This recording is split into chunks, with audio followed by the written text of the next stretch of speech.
సమితి నిర్వహిస్తున్న ఈ రెండు జంట పుస్తక ఆవిష్కరణ కార్యక్రమానికి విచ్చేసిన అతిథులకి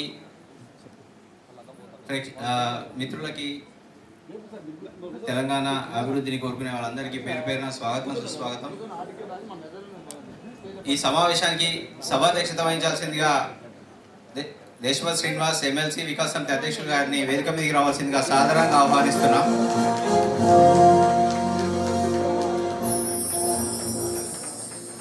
అలాగే కాళేశ్వరరావుగా మారుపేరుతో ఉన్న హరీష్ రావు గారు పూర్వ నీటిపారుదల శాఖ మంత్రి ముఖ్య అతిథి వారిని వేదిక మీదకి రావాల్సిందిగా సాదరంగా ఆహ్వానిస్తున్నాం. అలాగే గౌరవ అతిథి మాజీ మంత్రి వర్యులు సింగిరెడ్డి నిరంజన్ రెడ్డి గారిని వేదిక మీదకి రావాల్సిందిగా సాదరంగా ఆహ్వానిస్తున్నాం. ఈ కార్యక్రమంలో తమ అమూల్యమైన సందేశాలు ఇవ్వడానికి విచ్చేసిన విశిష్ట అతిథులు వరుసగా ముందు వి ప్రకాష్ గారు, మాజీ చైర్మన్ జనవల్ల సంఘం గారిని వేదిక మీదకి రావాల్సిందిగా సాదరంగా ఆహ్వానిస్తూ స్వాగతిస్తున్నాం. ప్రొఫెసర్ కె సీతారామారావు గారు, మాజీ వైస్ ఛాన్సలర్, వారిని వేదిక మీదకి రావాల్సిందిగా సాదరంగా ఆహ్వానిస్తున్నాం. తెలంగాణ ఉద్యోగుల టీఎన్జిఓ నాయకులు, పూర్వ నాయకులు జి దేవి ప్రసాద్ గారిని వేదిక మీదకి రావాల్సిందిగా సాదరంగా ఆహ్వానిస్తున్నాం.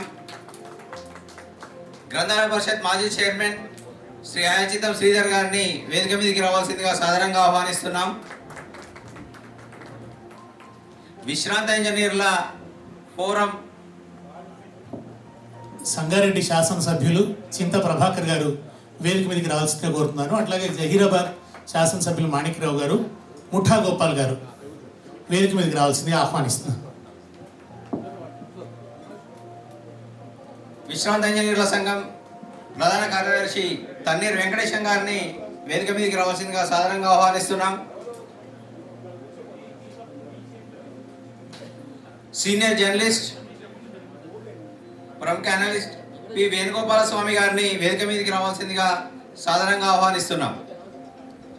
అలాగే ఈ రెండు పుస్తకాల రచయిత శ్రీధర్ దేశపాండే గారిని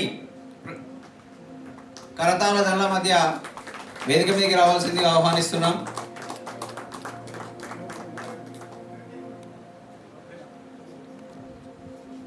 మిత్రులారా, కార్యక్రమం ప్రారంభమయ్యే ముందు 2 నిమిషాలు వికాస్ సమితి గురించి, 2 నిమిషాలు ఈ పుస్తకాల గురించి చెప్పి అధ్యక్షుల వారికి అప్పగించడం జరుగుతుంది.